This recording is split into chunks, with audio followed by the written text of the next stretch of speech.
Bien, continuando con la segunda ponencia de esta cuarta jornada, me voy a permitir presentar al maestro Héctor López Bracho. Héctor López Bracho es arquitecto por la UAM Azcapotzalco. Cuenta con un diplomado en computación para diseñadores con especialidad en arquitectura del paisaje. Realizó la maestría en arquitectura bioclimática en la UAM Azcapotzalco. Cuenta con un diplomado en educadores del paisaje por la Universidad Pontificia Boliviana en Colombia. Ha participado en cursos de formación docente en la Universidad Tecnológica de México, Campus Atizapán, y actualmente es doctorando en desarrollo de proyectos por la Universidad Internacional Iberoamericana. El maestro López Bracho ha escrito artículos para diversas publicaciones, entre las cuales voy a mencionar el artículo Sustentabilidad Hoy en la revista AMAC Moderna en el 2015, el artículo Propuesta de recuperación de la Plaza de Santo Domingo en México para la revista Arquiteca en julio de 2013, publicó en el anuario ATK en 2012 el artículo Blockbuster Naciones Unidas, Plaza y Foro de la Democracia y el artículo Oficinas Corporativas. En la misma revista, en el 2010, publicó Arquitectura del Paisaje para el Distribuidor Vial de Tepoztlán, el artículo Arquitectura del Paisaje para el Acceso al Fraccionamiento Playa Zulu. Para la revista Magen David, en mayo-junio de 2011, publicó el artículo Energías Alternativas. Para la revista Ornamentales, la columna Ornamenta tu Jardín. Para la revista Proyecto y Construcción en 2011, Arquitectura del Paisaje, y en el mes de abril, el artículo Vivienda. Participó en las memorias del Seminario de Arquitectura Bioclimática de la División de Ciencias y Artes del Diseño de la UAM Azcapotzalco, con los artículos Relación entre vegetación y clima en un patio, y el artículo Mediciones de temperatura y humedad en patios. En entrevistas para la revista Tendencias en junio de 2007, participó con el tema Tecnología y Medio Ambiente en una vivienda, y para el suplemento Entre Muros del periódico Reforma, dedicado a arquitectura e interiorismo, en marzo de 2005 participó con el tema Arquitectura del Paisaje. Dentro de su experiencia profesional de 1991 a la fecha, cuenta con más de 50 proyectos de obra, remodelación o ampliación de casa, habitación, oficinas, comercio y alojamiento, con alcances varios, desde estudios preliminares, anteproyectos, desarrollo de proyectos, proyectos de instalaciones básicas y especiales, implementación de energías y sistemas eficientes de manejo y recuperación de agua, proyectos de arquitectura del paisaje y dirección de obra. Los mismos temas ha desarrollado para colaboraciones con otros colegas arquitectos y empresas. En la actividad académica, desde el 2007 es el director académico de las carreras de Arquitectura y Diseño Industrial en la Universidad Tecnológica de México, Campus Atizapán. Demos pues la bienvenida al maestro Héctor López Bracho, quien nos presentará su ponencia Arquitectura en tiempos de crisis. Bienvenido, Héctor. Adelante. Muchas gracias, Ramiro. Muchas gracias. Buena tarde a todos. Y bueno, no dejar de agradecer a los maestros Esteban Piña, Ricardo Aguilar y al propio Ramiro por la oportunidad en este espacio. Y bueno, siempre volver a la casa abierta al tiempo es pues, tocar el corazón. Entonces es un gusto enorme para mí poder estar aquí el día de hoy. Y bueno, ya como lo comentaba Ramiro en el título, déjenme hacer los clics necesarios. Por acá. Arquitectura en tiempos de crisis. Y esto luego suena ahí muy estresante, ¿no? Hablamos de crisis y nos preocupamos, suena muy feo, no sabemos qué está pasando. Y bueno, al final del día la crisis no es necesariamente mala. Si consultamos a nuestro oráculo, pidiéndole imágenes sobre la crisis, nos vamos a encontrar que hay viñetas, hay de estos gráficos, plantillas, hay mucho material para las crisis, como decía la maestra que me antecedió en la palabra, pues es algo cotidiano, ¿no? Entonces, vivimos con diferentes crisis a lo largo de todos los tiempos, a lo largo de nuestra vida, en una u otra faceta o plano de la misma, de nuestras actividades cotidianas, se van sucediendo las crisis. Y esto no es más que la oportunidad del cambio. Entonces, quise reflexionar un poco en esto, en cómo vive o cómo sufre la arquitectura en tiempos de crisis. Vamos a empezar a desmenuzarlo para que empiece a cobrar sentido esta situación. La primera es, bueno, con la Real Academia de la Lengua, ¿qué es la crisis? ¿O qué entendemos por crisis? Nos da una serie de acepciones. Yo me quedo con la primera, que dice cambio profundo y de consecuencias importantes en un proceso o una situación, o en la manera en que estos son apreciados. Como nos dice ahí, de ejemplo, crisis de la estética renacentista. De igual manera, con la misma fuente, la arquitectura. Tenemos varias acepciones, de las cuales también tomo la primera, que dice arte de proyectar y construir edificios.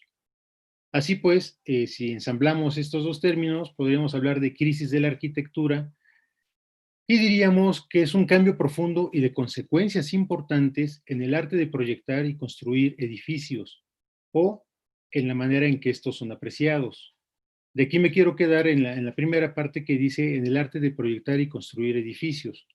Pero lo cierto es que el título dice otra cosa. Hablamos de arquitectura en tiempos de crisis y no crisis de la arquitectura. Entonces vamos a darle un nuevo sentido a esto para ya irnos de lleno al tema, ¿no?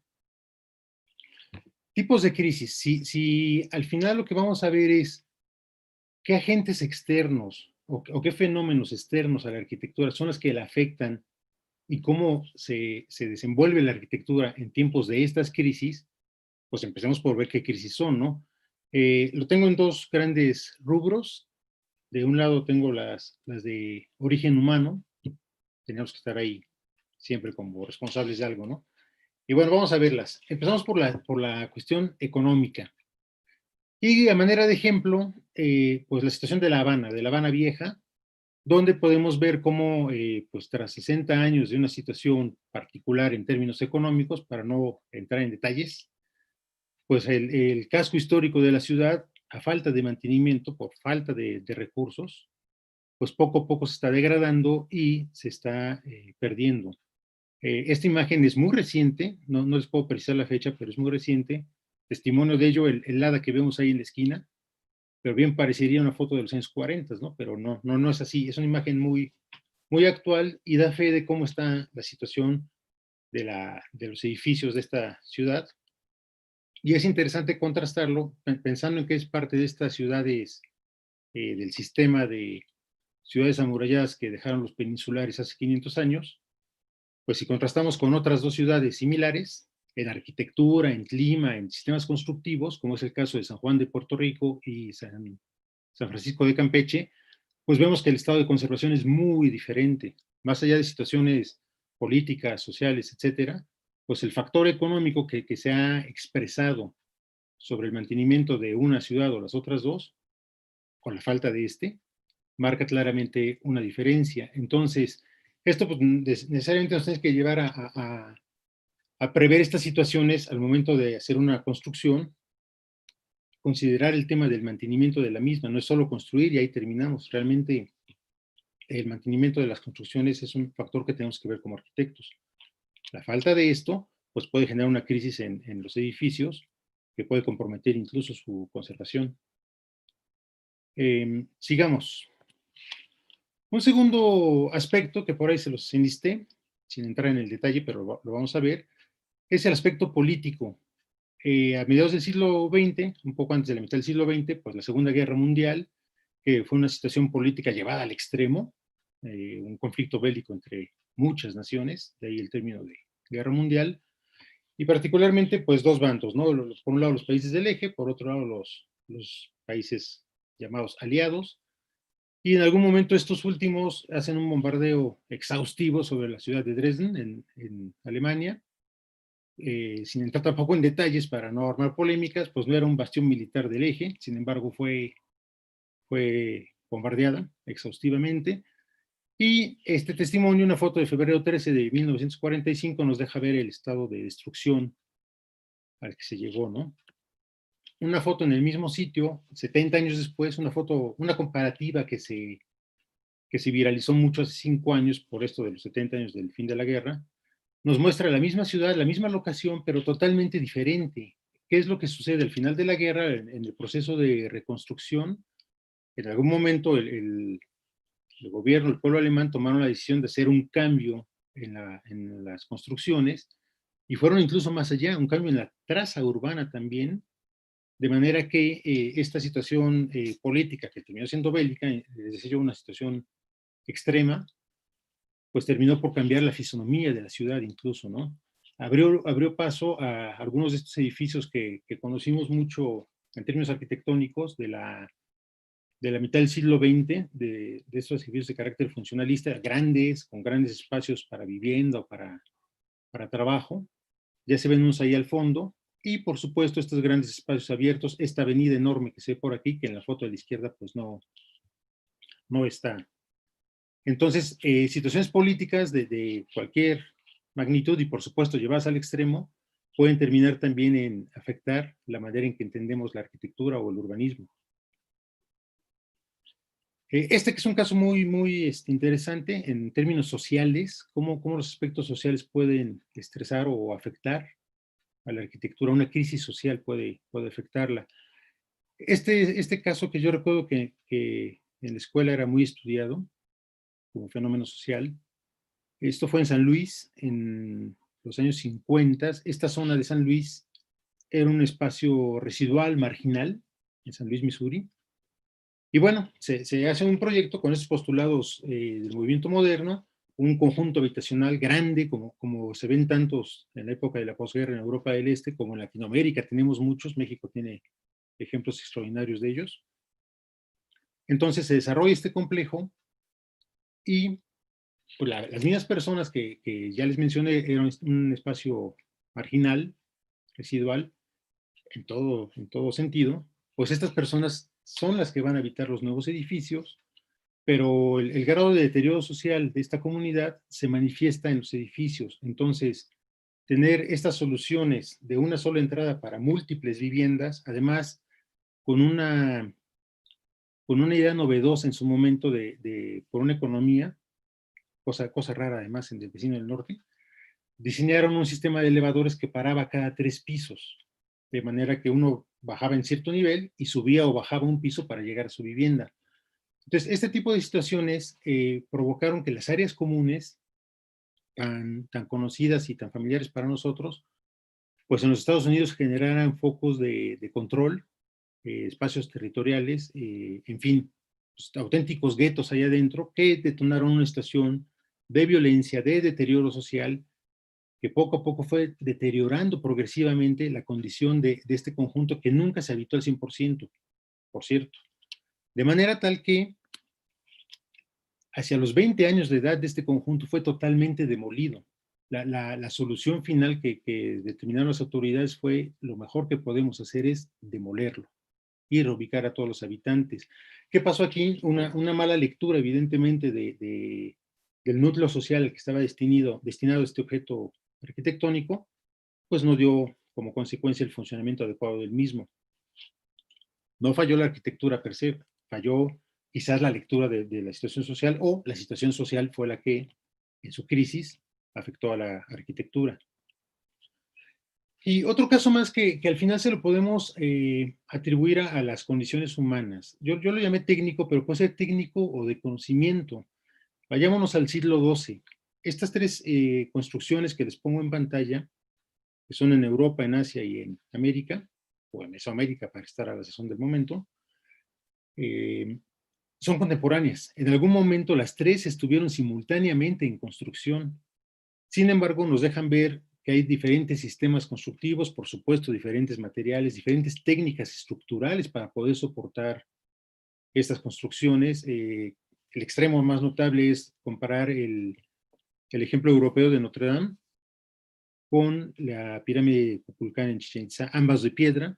Sin embargo, a este momento los franceses ya tenían desarrollado, en general, la Europa gótica, el sistema de arcos arbotantes o botareles, que les permitió ganar una gran altura, con su antecedente inmediato que era el estilo románico, mientras que en Mesoamérica pues todavía entendíamos este agrupamiento de piedras con una forma geométrica básica para poder lograr una altura, ¿no? En el caso de Japón, tenemos este templo, que es el templo de las 30 habitaciones, un templo muy largo, muy horizontal, desarrollado todo en madera, con una ingeniería de madera, de ensamble de madera, que al día de hoy es admirable en los japoneses cómo lo trabajan, y no es porque el europeo o el mesoamericano no conocían el trabajo en madera, sino que el estado del arte que habían logrado ya los orientales con este tipo de trabajos al momento, pues genera un diferenciador importante. Estos 3 edificios se construyeron más o menos en los mismos años y ninguno de los constructores de uno tenía conocimiento de los otros dos. Es interesante ver esta comparativa. Hoy en día, ¿qué pasa? Con estas situaciones, pues ya no pasa mayor cosa porque ya nos podemos permitir, para bien y para mal, aplicar procedimientos, materiales y sistemas constructivos prácticamente en cualquier punto del planeta sin distingo de dónde se generó esta tecnología o este estilo o este procedimiento. Pero bueno, bueno, aquí esto es interesante. Este es el de Havilland Comet, un avión de reacción que se desarrolló en 1953, el primer avión de reacción para pasajeros. Realmente el primer avión de reacción fue un alemán, el Messerschmitt 262, que vio acción en la guerra, de hecho. Y por esta transferencia de tecnología que se dio después de la guerra, también la dejaré sin adjetivos, pues los ingleses desarrollan este avión. Este avión voló comercialmente y de repente se cayó uno, se partió el fuselaje y se cayó. Pronto un segundo avión le pasó lo mismo y entonces decidieron parar todos los vuelos para averiguar qué estaba pasando. No encontraron nada. La empresa presionó y logró que volvieran a volar los aviones para que entonces se cayera un tercer avión. La misma situación, se partieron los fuselajes y bueno, entonces sí se tomó la determinación de que definitivamente no volaban más. Se hizo una investigación mucho más a fondo y lograron concluir que las ventanillas cuadradas, como lo ven en el avión de la izquierda, provocaban, por la presión, la diferencia de presión entre cabina y exterior, que la arista donde se hacía este cuadrado de la ventana se fracturara y esta fisura se acrecentara y en algún momento determinado rompiera el fuselaje y el avión se cayera. La solución fue desarrollar ventanas ovaladas o redondas, como el avión de la derecha y como lo vemos hasta el día de hoy. Y bueno, los aviones volvieron a volar. Basado en este antecedente, un investigador que fue David Warren desarrolló una idea que decía que tenían que registrarse todas las instrucciones y todas las maniobras que se daban en un vuelo, incluyendo la plática entre piloto y copiloto, y que eso tenía que quedar registrado de tal manera que se pudiera, en el caso de un accidente incluso fatal, acceder a esta información para determinar qué fue lo que sucedió. Esto terminó por generar la caja negra, que por cierto parece que no son negras sino naranjas, pero bueno, de ahí surgió la caja negra. Tiempo después, Matthew Syed desarrolló un principio que es el principio de pensamiento de caja negra. Lo llamó así, basado en este antecedente técnico y aeronáutico. Y lo que nos dice es que se deben analizar todos los fracasos para tener claro qué se debe corregir. Esto es particularmente interesante en las organizaciones, en las instituciones, incluso a nosotros mismos, en nuestro día a día, en nuestro trayecto de vida. Tenemos que estar viendo qué ha salido mal, en dónde nos equivocamos y qué tenemos que hacer para corregirlo, para prevenirlo en una situación futura, ¿no? Esto hace que la industria de la aviación sea la más segura del mundo porque todos los incidentes que ha habido han generado algún tipo de corrección que hacen o que prevén que no vuelva a suceder. La foto de abajo con la última versión de este avión, el Comet 4C, es mera nostalgia por la compañía mexicana de aviación. Este fue el primer jet de reacción, avión de reacción para pasajeros en Latinoamérica. Pero bueno, ya me salí del rumbo, regresemos. Los tipos de crisis, pero de origen natural, crisis que afectan a la arquitectura. Ahí les doy un listado que iremos viendo un poco a detalle. El primero, que es quizás el obligado para cualquier arquitecto, nos lo sabemos de cajón desde el principio de la carrera, de los primeros aproximaciones ya propias del estudio de la arquitectura. El clima. El clima nos afecta como humanos, buscamos siempre esta situación de confort térmico, y entonces el clima nos supone algún tipo de adversidad que tenemos que revertir. Si pensamos en la arquitectura como este elemento para protegernos de las inclemencias del exterior o de la intemperie, pues obviamente tiene que ser una respuesta al clima. Ya lo hemos olvidado, pero la arquitectura vernácula nos lo decía y nos lo decía de manera muy, muy elocuente. El sistema constructivo, los materiales empleados y las disposiciones de ventanas, de ventilaciones, de accesos, todo esto era respuesta al clima a nivel de edificio y a nivel urbano. Por aquí les pongo Tlacotalpan. No solo son las grandes alturas y las techumbres inclinadas por aquello de la lluvia y los portales, también la disposición entre las casas favorece la entrada de los vientos del sotavento para que se enfríe toda la ciudad. De otra manera puede ser imposible, ¿no? Y así con todos los casos, sea que tengamos nieve, calor, humedad, clima seco, la respuesta de la arquitectura al clima nos ha llevado a tener situaciones de confort. Últimamente lo hemos olvidado porque nos resulta muy fácil hacer una fachada integral y poner un sistema de aire acondicionado para tener este confort.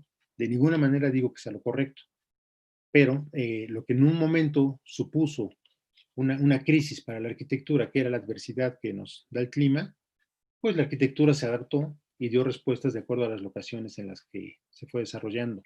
Tenemos que volver a ello. Un buen camino para volver justamente es la arquitectura bioclimática, que hace el estudio de todos estos fenómenos de clima para, a través del estudio de los materiales y otras situaciones ya netamente arquitectónicas o constructivas, pues dar una buena respuesta a las condiciones de clima sin usar o abusar de recursos como el clima artificial. Pero tenemos más, quizás trabajo más anecdótico, un tanto más pintoresco, no menos dramático. El caso de los incendios, un ejemplo muy grande, muy bueno, quizás el más adecuado, es este gran incendio de Chicago de 1871. Un incendio que bien a bien no se sabe cómo sucedió. La teoría más aceptada o más reconocida es que una vaca en un establo pateó un quinqué, este se voltea, prende la paja prende el establo prende la casa prende la manzana el distrito y el distrito la ciudad. En una noche se quemó el 70% de la ciudad. Este mapa marca en rojo toda el área que fue incendiada, una cosa tremenda. Y bueno, pues como lo ven en las imágenes, la de abajo es una foto, la de arriba es una representación artística, una gran destrucción de la ciudad. ¿Qué sucedió? Las autoridades, más allá de que seguramente se preguntaron qué fue lo que pasó, se preguntaron por qué pasó, cuáles fueron las causas técnicas o naturales de esta destrucción, y entonces empezaron a trabajar en cómo prevenirlo. Esto llevó a un cambio en las leyes o en los ordenamientos para construir. Se regularon qué materiales usar justo para prever los incendios y también, bueno, pues casualmente, coincidentemente dio lugar a lo que hoy conocemos como la Escuela de Chicago, con el primer promotor de esto, el primer autor de edificios nuevos bajo una nueva técnica, Le Baron Genet. Y entonces se dio una nueva manera de hacer las cosas. En los 9 años siguientes al incendio, se liberaron más de 10,000 licencias de construcción de nuevos edificios o construcciones en general, y cambió la fisonomía de la ciudad, y con ella también cambió al final del día pues la fisonomía de la arquitectura. Esto ha evolucionado y nos ha llevado al skyline actual de Chicago, que es muy imponente y reconocible. ¿Se acuerdan del Comet? ¿Y se acuerdan del pensamiento de caja negra? Bien, aquí 30 años antes del primer vuelo del humano con un avión, con un artefacto, la gente de Chicago justamente aplicó ese principio. Se pusieron a ver dónde estuvo la falla, qué provocó tal magnitud de desastre y cómo se podía prevenir. Ahora, a 150 años de distancia, pues es prácticamente imposible que la ciudad de Chicago tenga un fenómeno similar. Difícilmente podríamos encontrarnos que una cuadra completa se incendie, porque si bien siguen construyendo mucho en madera, particularmente en las viviendas, hay muchos procedimientos, muchas técnicas que llevan al retardo del fuego, justo para prevenir este tipo de situaciones. Entonces, ese avión no apareció por casualidad, ni se me estaba yendo el avión con la ilustración. Justamente lo quise poner para empezar a reflexionar sobre este concepto de el pensamiento de caja negra. Tenemos más, por supuesto, están los sismos, y en este caso Pues el sismo de la Ciudad de México en 1985. Da para pláticas completas, me atreví a cerrar todo esto a una sola imagen, pero bueno, hay dos aspectos que quiero resaltar. Uno relacionado a la vivienda en su aspecto inmobiliario. Teníamos una situación de crisis en el sentido de que estaban las famosas rentas congeladas que orillaron a los propietarios a lo largo del tiempo y las inflaciones por otras situaciones eh, a dejar de dar mantenimiento a las viviendas. Viviendas como la que se ve en la imagen grande a la izquierda, pues había muchas y muchas por falta de mantenimiento, no necesariamente por estar mal construidas, si bien no estaban hechas para un sismo de aquella magnitud, por falta del mantenimiento adecuado, pues fallaron, se colapsaron y eso provocó una gran necesidad de vivienda en condiciones de emergencia. Y eso llevó como resultado un programa muy interesante, pues muy efectivo realmente, porque dio una solución pronta al gran problema, que fue el programa de rehabilitación habitacional popular, y que dio como respuesta viviendas como la que vemos abajo a la derecha, esto es en Rafael Delgado en la Colonia Obrera, y quise ponerla de ejemplo porque en su momento, allá por 1987, la visité. No recuerdo cómo fue que dimos con habitantes de estas casas, pero por ahí algún compañero los contactó y nos recibieron y pudimos entrevistarlos para algún ejercicio académico como alumnos. Y recuerdo muy bien cómo esta era una familia de 3 generaciones, es decir, estaba la abuela, los padres y los hijos, como un núcleo familiar. Y recuerdo que estaban muy contentos en cuanto a que por fin tenían un sanitario propio, cosa que antes no tenían. Pero por otro lado lamentaban que tuvieron que haberse deshecho de sus muebles porque los muebles no cupieron en la nueva vivienda. Entonces hubo situaciones que no se previeron totalmente, se entiende el tema de la emergencia, pero bueno, ahí quedó algo pendiente que además ha dado lugar a un nuevo tema de carácter inmobiliario. Este tipo de viviendas, como bien podemos ver, esta en particular, y como ya muchas, pues de entrada no tiene cocheras, no tiene lugar para autos. Ya en finales de los 80 sí era un tema necesario en la Ciudad de México, puede ser polémico, hay gente que está a favor y gente que está en contra del auto, pero al final del día necesitamos lugares para autos en las viviendas. Y en esta construcción de 1986-87, pues no los hay. Y hay de menos 8 viviendas en este conjunto. Entonces genera un nuevo problema que ha derivado en que estas viviendas al día de hoy, 2020, no son muy atractivas en términos comerciales. No resulta fácil para los habitantes de estas viviendas enajenarlas porque son poco atractivas para vivir ahí, entre otras cosas, por el tema de las cocheras que ya les mencioné. Entonces ahí podemos ver que de fondo no hubo un pensamiento de caja negra, si bien revirtieron el tema de las rentas congeladas, abrieron la oportunidad a una nueva falla de carácter inmobiliario que no se vio venir y se está padeciendo actualmente. De paso, y sí me gusta comentar esta parte, hubo una notable pérdida en la calidad arquitectónica. Viviendas como esta de la izquierda, si bien no tienen mejor estado de conservación, tienen un carácter, tienen un señorío arquitectónico en cuanto a sus elementos, su estilo constructivo y demás, a pesar de ser una vivienda pues, un tanto modesta por la naturaleza en que se está usando como vivienda multifamiliar, tiene un carácter y una calidad arquitectónica en su estilo, en sus materiales, en sus formas, que la nueva vivienda no tiene. La nueva vivienda realmente arquitectónicamente es muy pobre y bueno, eso también al final del día pues genera un detrimento de calidad que para efectos de mercado inmobiliario pues pesa, impacta. La vivienda de al lado, esta color salmón, sin una gran calidad arquitectónica es notablemente superior que esta del programa de renovación habitacional popular.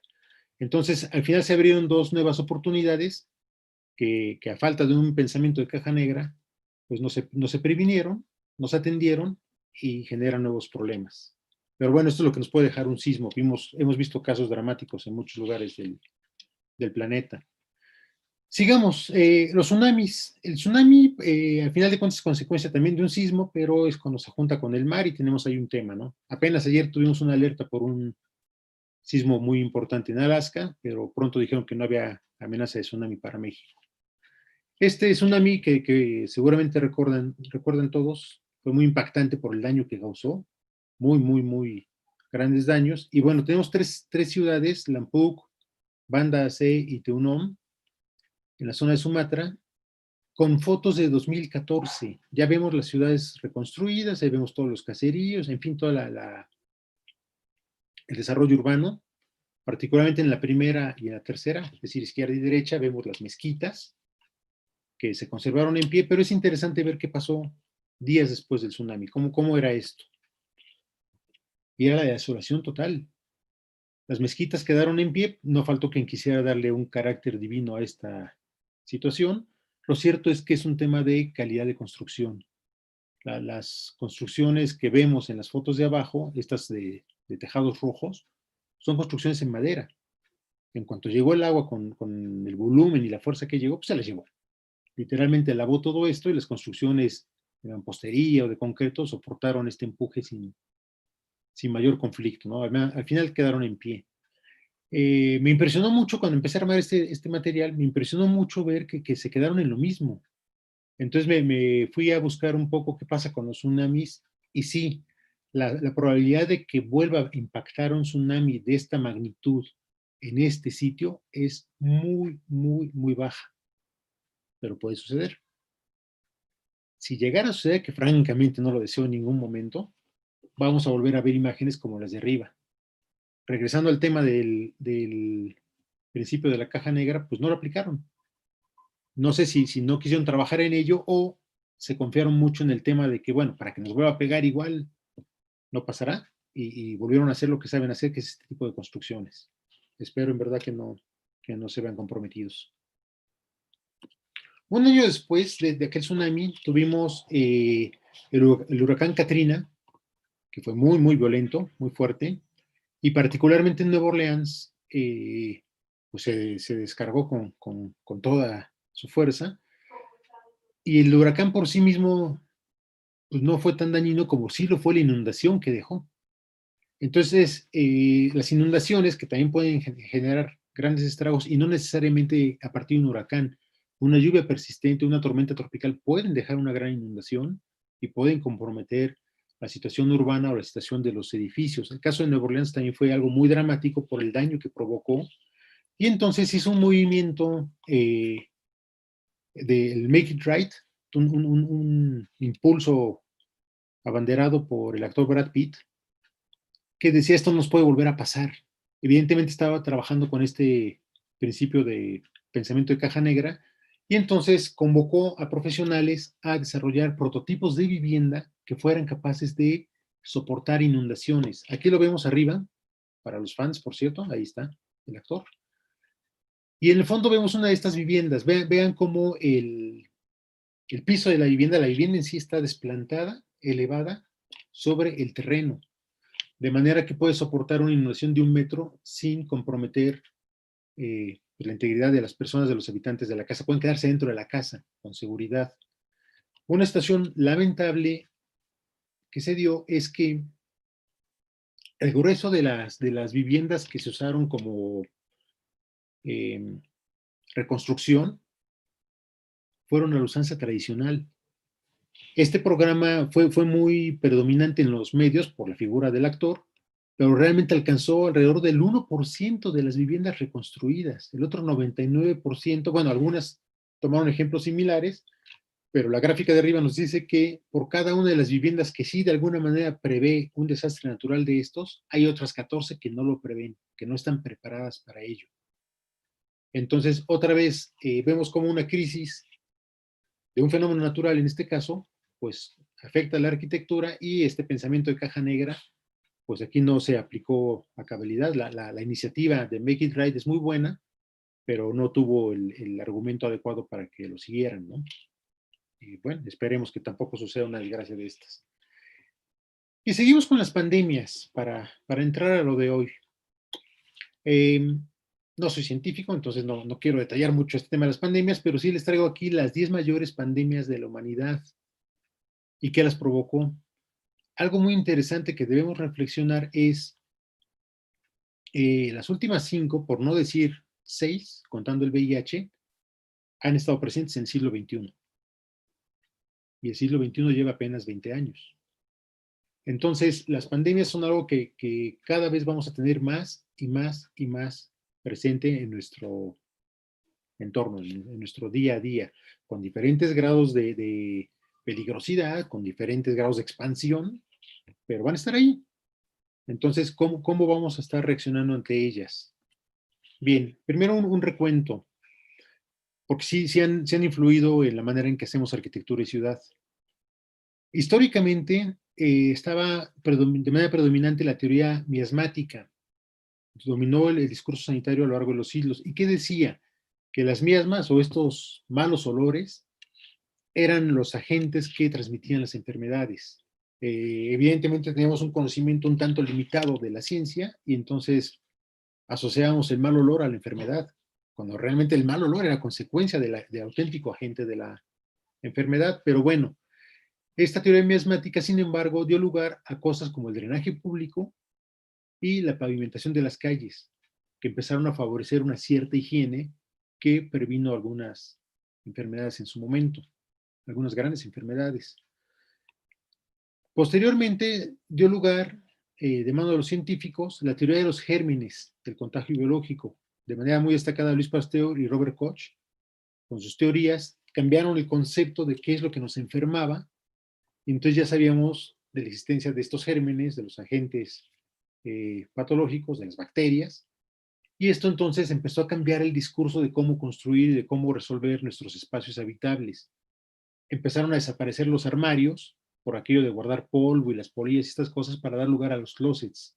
Se empezaron a desarrollar drenajes ocultos en las viviendas, porque el drenaje expuesto también favorecía focos de infección. Los mosquiteros, este es un caso muy interesante, como en los Estados Unidos pudieron atajar la malaria únicamente generalizando el uso de mosquiteros en las viviendas. Con esto los mosquitos se quedaban afuera y se bajó mucho la propagación de la malaria. De igual manera, las cimentaciones de concreto en Europa fueron un recurso que en su momento fue mandatorio. La gente tenía que cambiar su cimentación por una de concreto para prevenir que las ratas entraran a las viviendas, porque se detectó que las ratas al final del día, cuando en algún momento se pensaba que no lo eran, se dieron cuenta que sí eran un agente transmisor de enfermedades. De igual manera el piso firme. Del lado de los arquitectos o de los urbanistas, pues están los postulados de Haussmann o de Ebenezer Howard, con la traza que vemos en París, por ejemplo, o la ampliación de Barcelona, y por supuesto la ciudad jardín. Y estos postulados dieron lugar a la ventilación de las ciudades, el asoleamiento de los diferentes predios urbanos, de manera que tengamos todos acceso al sol, incluso ya como un derecho. Son cosas que ya marca el reglamento de construcciones, porque tenemos muy asociado el asoleamiento a la salud humana. Y por supuesto las áreas verdes urbanas. Evidentemente esto abrió la puerta a los postulados de Le Corbusier del siglo XX, que de alguna manera pues seguimos todos en todos lados, para la ciudad moderna. Pero ahora las pandemias nos empiezan a comprometer esta situación. Bien, ¿qué es lo que tenemos? Esta imagen se viralizó al principio de, ya no digo temporada, digo esta época, por ahí de abril, quizás mayo, y habla de cómo hacer una transición del exterior al interior de la casa. Aquí, por lo bajo, se está llevando 6 metros cuadrados. No todas las viviendas pueden disponer de 6 metros cuadrados para hacer esto. Entonces habrá viviendas que a lo mejor hasta en 2 metros, 1 metro, y haciendo ahí un poco de suerte de malabares y equilibrios, podemos hacer este cambio de ropas y sanitizarnos, cambiar zapatos y demás para poder ingresar. Lo cierto es que del lado científico sí dicen que esto es algo importante de hacer, y va a llevarnos tarde o temprano a cambiar la manera en que estamos construyendo. Estas transiciones se tendrán que dar en la medida en que las pandemias sigan ahí y particularmente no tengamos cura, que es lo que nos provoca el problema, pues va a dar lugar a que demos este tipo de soluciones tanto en los espacios domésticos como en los espacios públicos. Ya les mencionaba hace unos momentos, el siglo XXI ha visto aquí en lista el SARS, MERS, ébola, la gripe aviar, la gripe porcina y el COVID-19. Si le sumamos el VIH, que estaba enlistado como una pandemia, pues ya me dirán, ¿no? Y llevamos 20 años apenas. Entonces, es algo que nos va a poner a trabajar mucho dentro de este frente del diseño, de la arquitectura y el diseño. Y tenemos que empezar en el futuro, pensar en el futuro hacia dónde vamos, tratando de resolver nuestro día a día con este tipo de situaciones sanitarias. Entonces, eh, una reflexión. Regresemos 100 años. Ciudad de Nueva York, en 1912. La gente se aglomera en torno a esta esquina donde hay un periódico y les va dando las actualizaciones sobre el naufragio del Titanic. La conmoción es grande y todo el desastre humano más grande al momento. Entonces, había mucha conmoción y demás. La gente se arremolinaba para enterarse de qué estaba pasando o seguramente para buscar a sus seres que venían en ese barco, ¿no? Y saber de ellos. ¿Qué pasó en esta misma ciudad 17 años después? El famoso crack bursátil, y vemos a la gente otra vez aglomerada en Wall Street para ver qué está pasando y enterarse de la situación y demás. ¿Por qué se los pongo a cuento? Porque entre una imagen y la otra sucedió esto, 1918, la influencia española. La influencia española que se le han dado muchos paralelismos al COVID que estamos viviendo actualmente, las recomendaciones fueron un tanto similares, esto es distanciamiento social, uso masivo de cubrebocas, etcétera. El, la mortalidad de la influenza española fue mucho más alta que la que estamos viendo actualmente, así es que ya me dirán cómo está la cosa. Y sin embargo, la gente de Nueva York de 1918, acostumbrada a cómo se aglutinaba en 2012, perdón, en 1912 y en 2012 también, para 1929 pues siguió con lo mismo. Entonces, si hacemos un paralelismo de, digamos, Nueva York o digamos Ciudad de México, o digamos, ustedes digan qué ciudad quieren, París, Buenos Aires, Tokio, de 2020, 2021, porque esto va para largo, 11 años después, digamos 2031, 2032, ¿qué podemos esperar? Esto. Hacia allá vamos otra vez. Este es nuestros usos y costumbres, este es nuestro modo de ser. El siglo XX nos hizo multitudinarios en conciertos, en espectáculos, en manifestaciones sociales, en manifestaciones políticas. Nos hemos hecho multitudinarios hasta para las compras. Entonces, yo no veo cómo se va a controlar esto, cómo se va a cambiar esto. Es muy complicado. Se puede regular, se puede dosificar. Sí, hay muchas cosas que se pueden controlar. Ya lo quiero ver en temas religiosos, o en temas políticos, o en conciertos, o en deportes, que de verdad se pueda, pero pensemos que sí. Hay una realidad que no va a ser fácil de revertir, y es esta. Esta imagen del Metro Pantitlán es del 1 de abril de 2020. Seguramente, mientras yo hablo y ustedes amablemente me escuchan, el Metro Pantitlán tiene una situación igual, si no es que peor, a la que vemos en la foto, en estos momentos, hoy martes. ¿Cómo revertimos esto? Si esta gente no hace esto día a día, no sobrevive. ¿Cómo lo vamos a cambiar? No tenemos la infraestructura, no tenemos los espacios, el dimensionamiento, no tenemos ni la economía ni las fuentes de trabajo para que esto cambie. Entonces, el desafío es muy grande. Estoy hablándoles de la megalópolis, ¿no? De la Ciudad de México.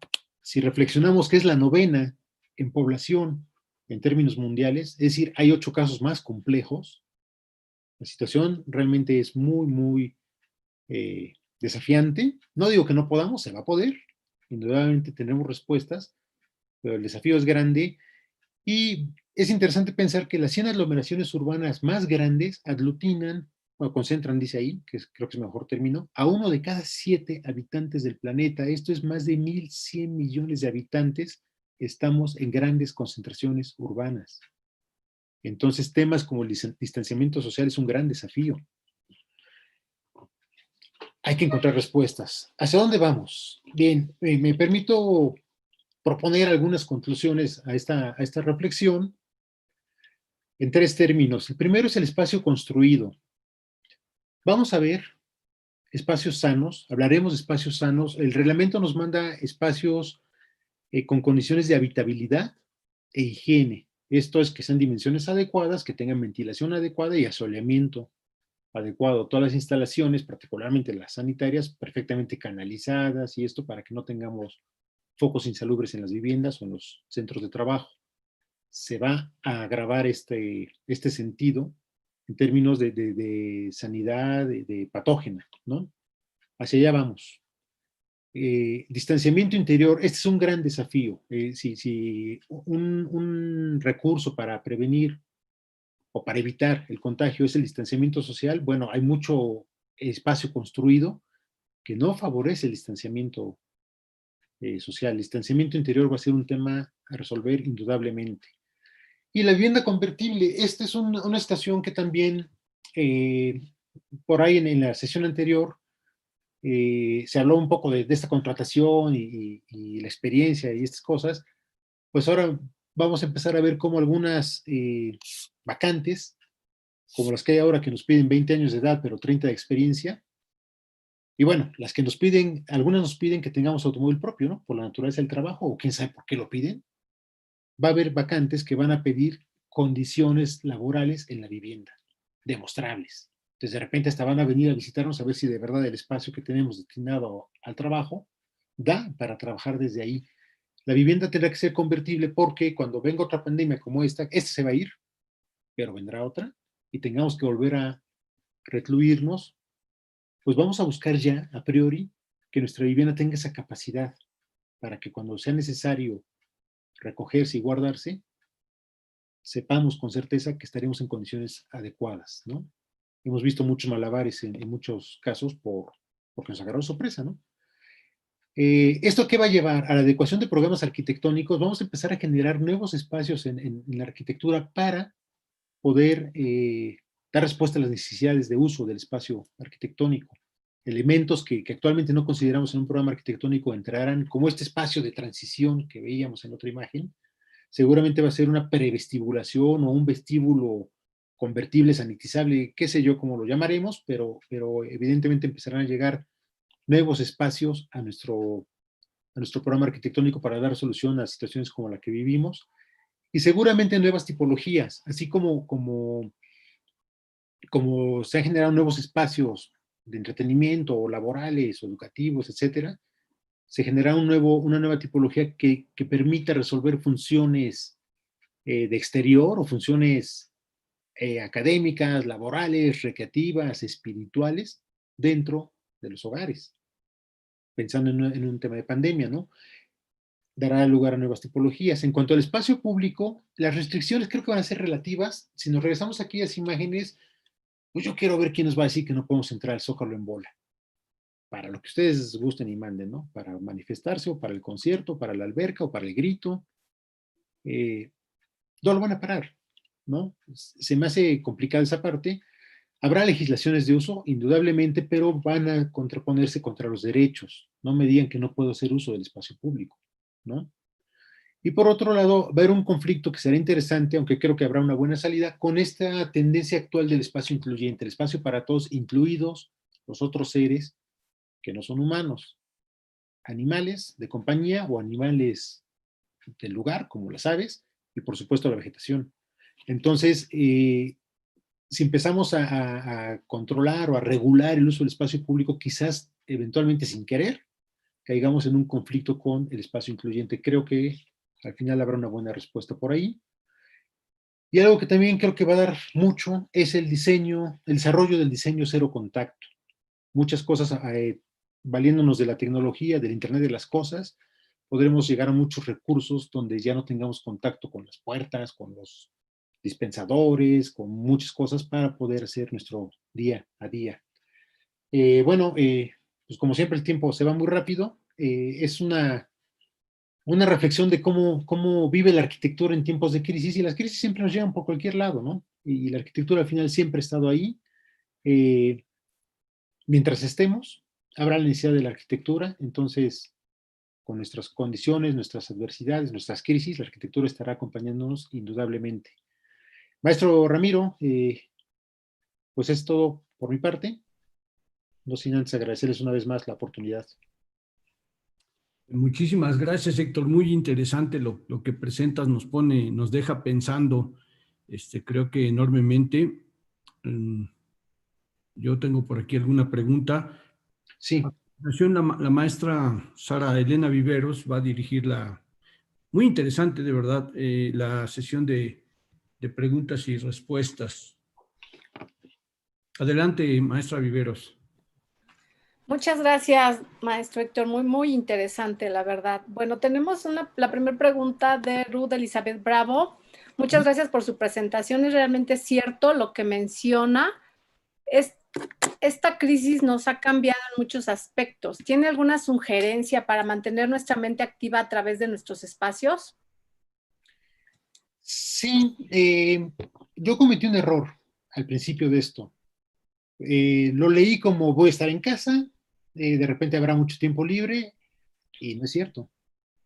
No es cierto, hubo menos tiempo libre, hay menos tiempo libre, los procesos son más lentos, entonces hemos sacrificado el tiempo libre y el error también fue, eh, pues como no puedo hacer mi cotidianidad, ¿qué más da que sea sábado o martes o domingo? Hasta bromeamos un poco de ya no sabemos si es qué de la semana, ¿no? Entonces, algo a lo que he estado procurando últimamente es regresar de alguna manera a la dinámica cotidiana que traía. Entonces, el sábado con su carácter, el domingo con su carácter, el día y la noche con su carácter en la medida de lo posible.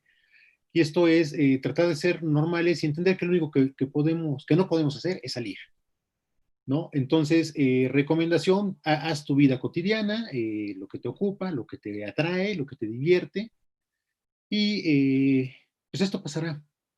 Esto pasará en algún momento por ahí de abril, quizás mayo. En audiolibro escuché el diario de Ana Frank y eso fue lo que empezó a catalizar este cambio de actitud, porque me impresionó mucho que la familia completa pasara, ya no me acuerdo si fueron más de 2 años, creo que fue así, en una sola habitación, encerrados o escondidos y en condiciones de guerra. Nada que ver con lo que estamos viviendo. Y ellos sobrevivieron hasta que, bueno, los encontraron y los sacaron, ¿no? Entonces, realmente podemos sobrevivir a esto. Creo que se pueden desarrollar nuevas habilidades. A lo mejor es un momento para arriesgarnos un poco y hacer cosas que antes no hacíamos. Pensar en qué hacíamos cuando salíamos. No, no a trabajar, no a estudiar, no a las compras, sino cuando salíamos, pues, por recreativo, que no podemos hacerlo, ¿qué podemos hacer para esto, no? No darle oportunidad a la pandemia a que invada nuestra mente. Tenemos que estar frescos, tenemos que estar claros para ver más allá del proceso de pandemia que no sé cuándo termine. Cuando nos daban fechas cada vez nos la alargaban más, ahora ya mejor ni nos dan fechas. Entonces pensemos en que mañana estaremos ahí y vendrán muchas cosas como las hacíamos y vendrán cosas nuevas, indudablemente, ¿no? Muy bien. De Luis Daniel Martín pregunta, ¿sería una propuesta que para mejorar estas situaciones de conglomeraciones en forma rutinaria es agrandar las ciudades o hacer las sedes de las empresas en zonas perimetrales de la metrópoli? Ninguna de las dos. Tenemos que pulverizar los asentamientos humanos. La tecnología da mucho para esto, como lo hacemos ahora, ¿no? Cómo nos estamos comunicando. Esto el año pasado era en un auditorio, y ahí estábamos todos, ahora estamos a distancia. Me gustaba más en el auditorio, pero bueno, es otra historia. No, la ciudad está generando muchos conflictos en términos climáticos y los que le saben bien a esto dicen que también por ahí se están generando las pandemias, se está favoreciendo las condiciones para las pandemias. Que dejar la industria en la periferia, pues al final no es solución porque la gente va a seguir viviendo en el entorno urbano y crecer las ciudades, pues creo que tampoco va por ahí. Sin embargo, es la tendencia que seguimos trayendo. Cada vez más y más están creciendo las ciudades. Yo creo que es una de las grandes lecciones que tendremos que tomar si aplicamos este pensamiento de caja negra y empezar a desarrollar centros urbanos más pequeños. Así ya tenemos que ir. Ok. David Mendoza pregunta, ¿cómo poder afrontar la crisis del sector construcción, donde el encarecimiento de la edificación es cada vez mayor y no considera actualmente espacios para la sanitización común o la llamada vivienda verde con escasa ecotecnología, pero sí considera áreas comerciales al interior y zonas para mascotas? Bien, ahí vamos a ver algo muy interesante. Ya se empieza a dar, según algunos reportes que he leído por ahí del ramo inmobiliario. En estos meses se ha detonado mucho interés en viviendas que tengan espacios abiertos o que tengan terrazas o balcones por esta necesidad de tener un contacto con el exterior cuando yo no puedo salir. Y la otra es algo que ya les mencionaba, ¿no? El espacio amigable con una situación laboral desde casa. ¿Qué va a pasar? Muchas viviendas que no cumplan con esta nueva necesidad, pues van a ver afectado su costo de mercado. Y sí, el desafío es ese, ¿no? Yo les mencionaba les presentaba esta imagen que les decía que por lo pronto van 6 metros cuadrados ahí. Esto en una residencia, pues a lo mejor ni pinta. Pero en una vivienda de interés social, estamos hablando de más del 10% de la vivienda. Entonces no hay manera de meterle ni en metraje, ni en costo el espacio para esto. Pero tenemos que encontrar soluciones.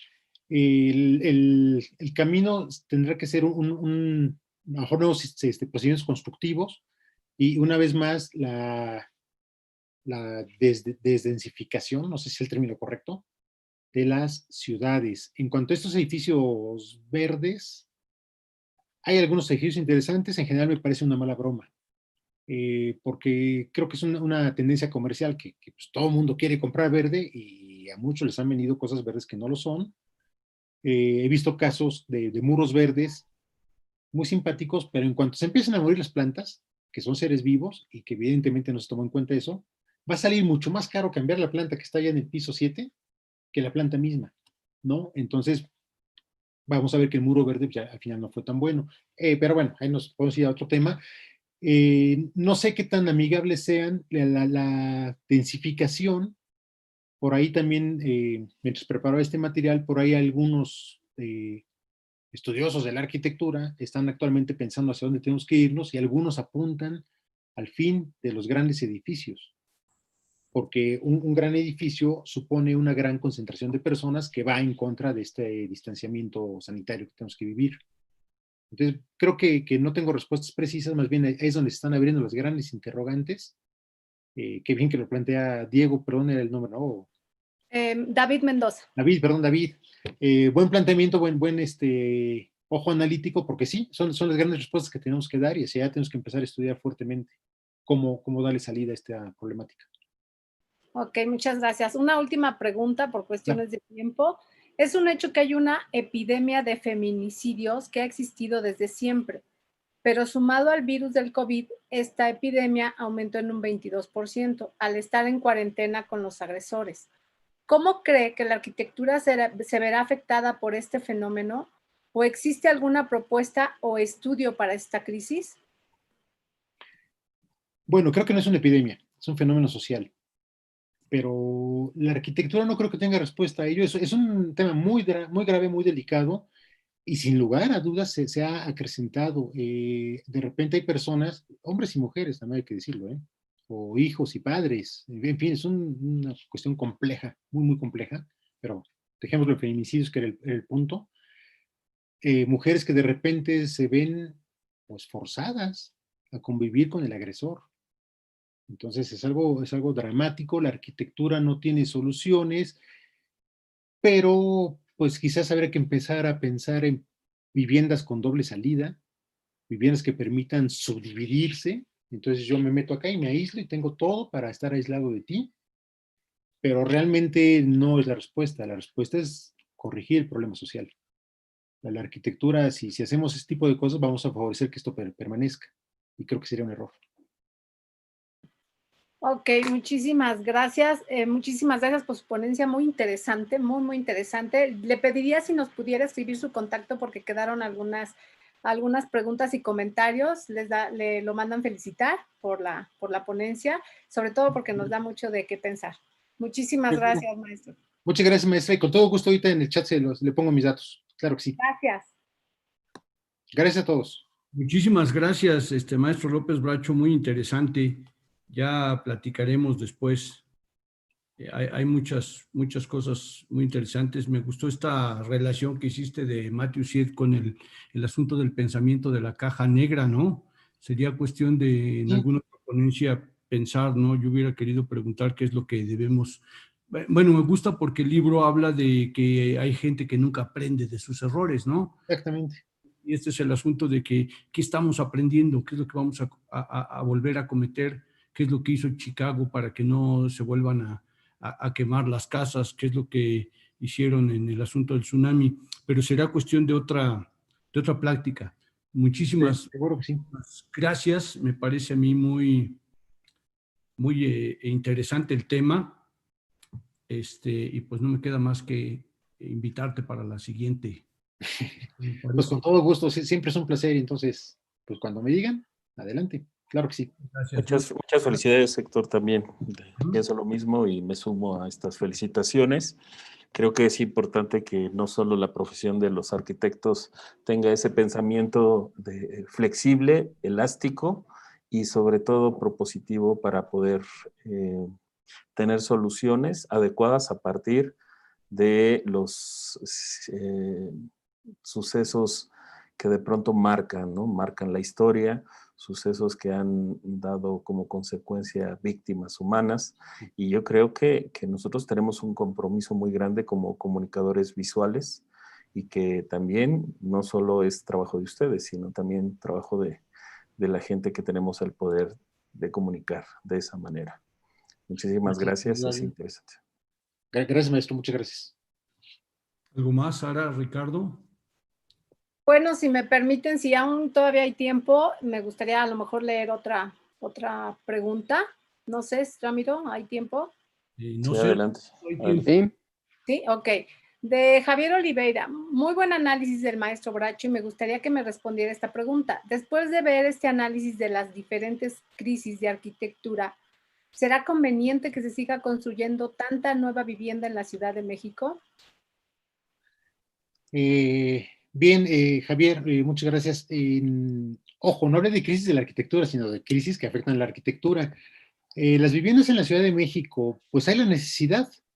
Ese es un tema, ¿no? La población de la Ciudad de México demanda vivienda todavía. Creo que lo mejor que se puede hacer es construir en otros lugares, por lo mismo, repartir la densificación. El área metropolitana de la Ciudad de México, pues tiene 25-20% de la población nacional. Entonces, pues no es un equilibrio muy adecuado. Hay otras zonas, otros territorios donde se puede desarrollar muy bien la vivienda, pero hay falta de oportunidades en otros planos que son lo que lo complican. No lo veo recomendable seguir haciendo viviendas en la Ciudad de México, pero la demanda está y eso empuja mucho, ¿no? Ahí podemos hablar de la crisis de la demografía, cómo afecta la arquitectura. Perfecto. Muchísimas gracias de nuevo, arquitecto. Muchas gracias. Gracias. Muchas Les dejo gracias. datos. Al contrario. Nos vemos. Seguro.